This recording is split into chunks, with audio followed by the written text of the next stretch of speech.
friends, it's Julie Golding Page, independent Stampin' Up! Demonstrator here in St. Stephen, New Brunswick, Canada, along the tidal Scoodic or St. Croix River, the traditional territory and home of the Passamaquoddy. And I'm grateful that they share this beautiful place with us. Today I'm here to show you this very simple project, which is also my card of the month. And that means that anybody who orders with me in November will receive the pieces to make this lovely card. And so I'm just going to demonstrate that for you today and tell you about a couple of specials I have besides that when you order with me. So let's just get right to the project. So first of all, if you're new to my videos, you can find me online at www.juliescraftaddict.com. And I have card designs there. I have my Creative Cafe group and lots of other things that you might want to check out. And one of the things that you can do if you order with me is to receive this free tutorial bundle.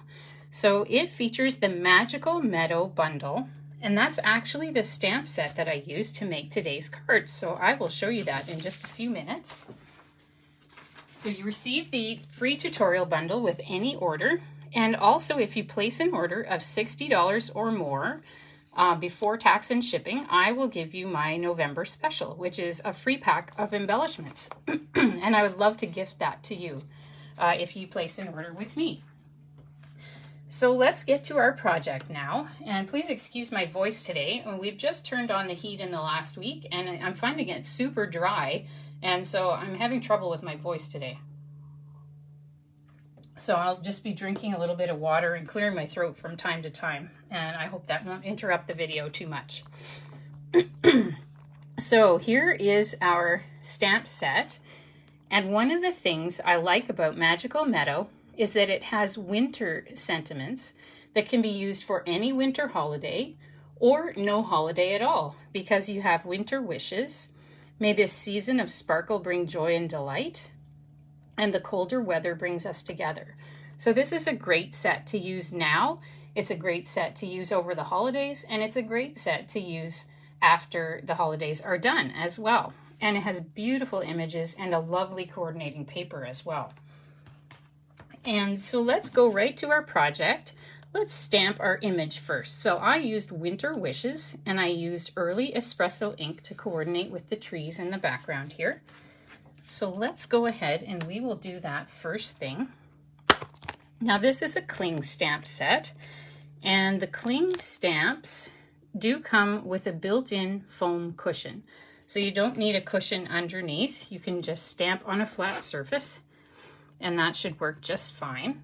If you've never had a cling stamp set before and you don't know how to put together these items, how to put the stickers on the stamps, let me know and I can show you how to do that as well. And maybe I'll do one for you right after I stamp this image too, because I know that can be a little intimidating if you've never seen it before. And it's a little confusing if you're not sure what to do. So let me see. I'm going to try to stamp this in Early Espresso. I'm going to tap that several times and then just stamp in the middle of my paper here. I'm just holding it down for a few seconds to let the ink transfer, and that makes a very nice clear image. So no problem at all to use the stamp for that. You can see that I tapped a little unevenly into the ink and I got some ink on the edge there, but as long as you stamp it down flat and you don't rock the stamp back and forth, that shouldn't make any difference at all, and it's just fine. So let me close up my stamp pad here so we don't have an ink disaster here with my arm or my sweater or my project. And I'm just going to use my very well-loved stamp chamois. You can see how well-loved it is to clean it. Now this particular ink and most of the inks that you'll get from Stampin' Up! Will be water soluble. And so you can see that just with some water in the chamois, that's all I did. I just dampened this with water, and it takes the ink right off your stamp for you. And you can see I just got some on my own self here, so I'm going to use the chamois on my fingers as well. Now, it's going to stay on there while I do this project, but the next time I wash my hands, that should just all go away. So the water-soluble inks are pretty easy to get off yourself afterwards. Okay, so let me show you how to do one of these stamps. So let's choose one.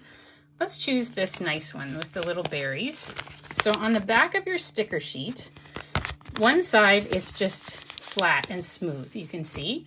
But if you flip it over, you'll see these little lines. Each sticker has a line down the center of it. Okay, there's the line on that one. There's the line on that one. You get the idea. So just kind of bend them in the middle and take 1/2 of that off.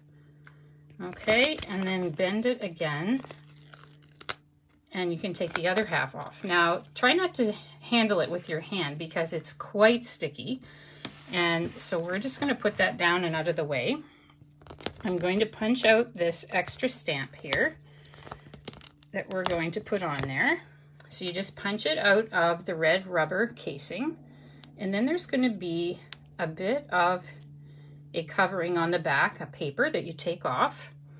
And now all you do is you match it up. So we kind of go back to kindergarten when we did all those little shape puzzles, or maybe even preschool, and we try to match it up as precisely as we can. So you can take your time and just kind of stick it on. It's very sticky, so it shouldn't be any trouble to stick it on, and then you just pull it off. And there you go, you've got it all stuck on there.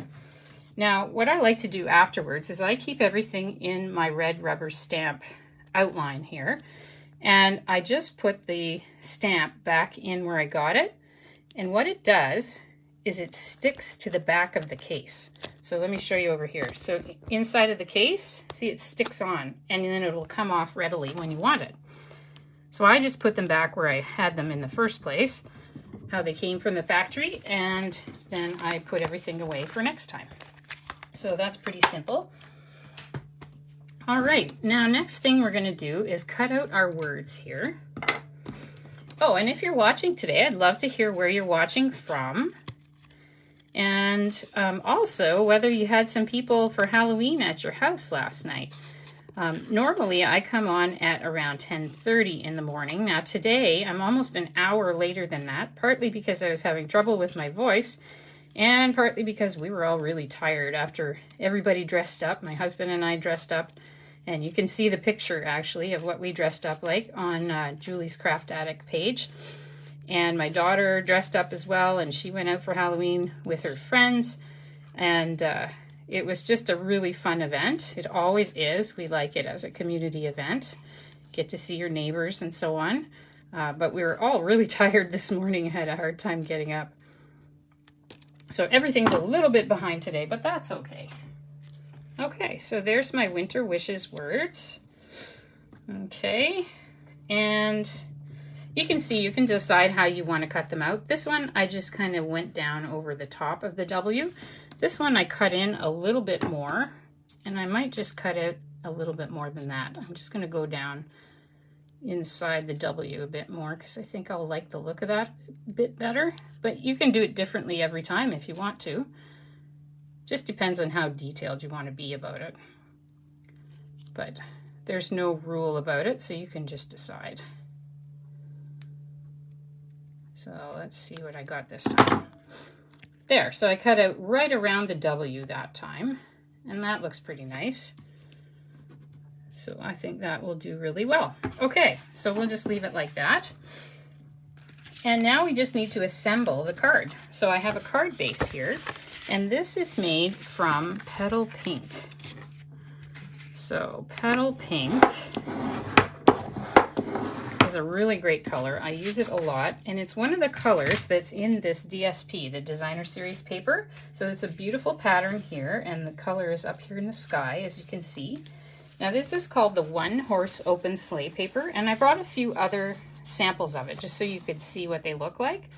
So it's got beautiful boho blue and misty moonlight. I think there's some Night of Navy in it, and then you've got some different green tones as well. Now, these are wonderful papers because it doesn't take much, as you can see, to make a really nice card without a whole ton of work because the paper is so beautiful. They've done it for you. And again, just like the stamp set I showed you, Magical Meadow, this paper can be used for the holidays whatever holiday you celebrate in the winter, or it can just be used as a winter paper. Plus, there are also nice patterns on the other side. So you can see you can pair them up together, and they're really quite beautiful. Okay, so let's go ahead and we will assemble this. You know what? This is bothering me. Now that I cut that out, I feel like I need to cut this out too. So has anybody done that? You do a little bit and you think, now I've got to cut out more. So I think I would advise doing it the way I did the first time, because it's not so fussy as this. But it'll look nice when I'm done, so that's okay. All right. So last night we had quite a bunch of kids. I mean, it was a pretty good night for kids at our house. It was, I think we had around 60, but that was about half the number we had last year. And I think it's because last year was super warm. I remember because I dressed up like Supergirl, wearing my Supergirl dress and cape and everything. And this year I dressed up like Sherlock Holmes because I could wear a coat. It was just too cold to be out there without a coat. So maybe you can tell me how many kids were at your house last night, if you celebrate Halloween. And if you don't, that's okay too. All right, so I'm just going to take my panel of the paper here, and I'm going to apply it to the middle of this panel of Misty Moonlight. And all of the instructions with all the dimensions and everything for this entire card are available on my website, juliescraftaddict.com. Or if you just click the link that comes up when you watch this video, or you click the link that is right in the text of the post itself. So any of those links will get you there. If for some reason they don't and you can't find the instructions and the supply list and you want them, please do let me know, and I'd be happy to give you the link so you don't miss out. There's also a blog hop in the post that I have for this particular card, and it goes all over the Stampin' Up! World. And so I'd encourage you to have a look at that too. So you can see all kinds of different cards people have made with different stamp sets. Now this little circle I cut out using one of my favorite sets of dies called the Stylish Shapes dies. And this is them. So you have nested circles, nested squares, and nested chevron shapes. And I really like them. I use them so much. So you can see this one is that size. So it makes really beautiful things. And it's so easy to just add a decorative element to your card. And so I really like using them. So I'm going to use some dimensionals here. I think these are the Miracle Glue. I really like these. These are one of the first things that convinced me that Stampin' Up! Had good stuff, because they had this fabulous adhesive called Stampin' Dimensionals. And oh boy, these things work great. They don't dry up and fall off. At least I've never had them do that. They stick really well. They're a good size. You can even get a different size than that, actually. There's two sizes. So there's the little size compared to the big size. And we just use them for all kinds of stuff, for school projects and all sorts of things, because they are so good. Really like these things. And actually, I'm going to use the little ones next, because these little teeny guys will fit much better on my sentiment. So I'm just going to do that. And we're going to stick this right in the middle here. Okay, just like that. And so we're almost done with our card already. You can see you could make many of these in a short amount of time. So it doesn't have to be complicated to make something beautiful and interesting. And the last little thing we're going to add here, just to kind of give it a bit of bling, are these iridescent rhinestone basic jewels. So they come in three sizes: the large, the medium, and the small. Oh, there's the medium one, sorry. So there's large and medium. You can see I've used a lot of the medium ones. I needed to reorder. And these small ones. And you get a whole bunch of them. So you get 200 of them, which is a really good amount. So they last for a long time. And I'm going to go ahead and just kind of put some into the sky, kind of like little snowballs here, or little snowflakes rather. And I've got, let me see, how many on this one? 1, 2, 3, 4, thought I had a fifth one, but that's okay. I think I'm going to add a fifth one. I like to add odd numbers of them here. So there's a fifth one. I think it must have fallen off because I always put 5 or 3. So we'll just do that again. So here's one over here. And I'm going to put one over there. And we'll put one down there. I'll put one over here to the side. And then kind of one out there in the middle someplace. Let's see where we want that to go. Maybe like that. Okay, so there you go. So there's 1, 2, 3, 4. There you can see the sparkle. 5 over here. So that is the end of our very simple project. And again, if you order with me during the month of November, I'll be happy to send you the pieces to make this card, including the little embellishments, so you can make that yourself. All you have to add is something to stamp the sentiment here. So you'll need a stamp and you'll need some ink. But I'll send you the little paper piece that you can stamp it on. So thanks very much for joining me today. I hope this adds to your crafting inspiration, and I'd be glad to get to know you through the comments as well. Have a wonderfully crafty day and see you next time. Bye for now, friends.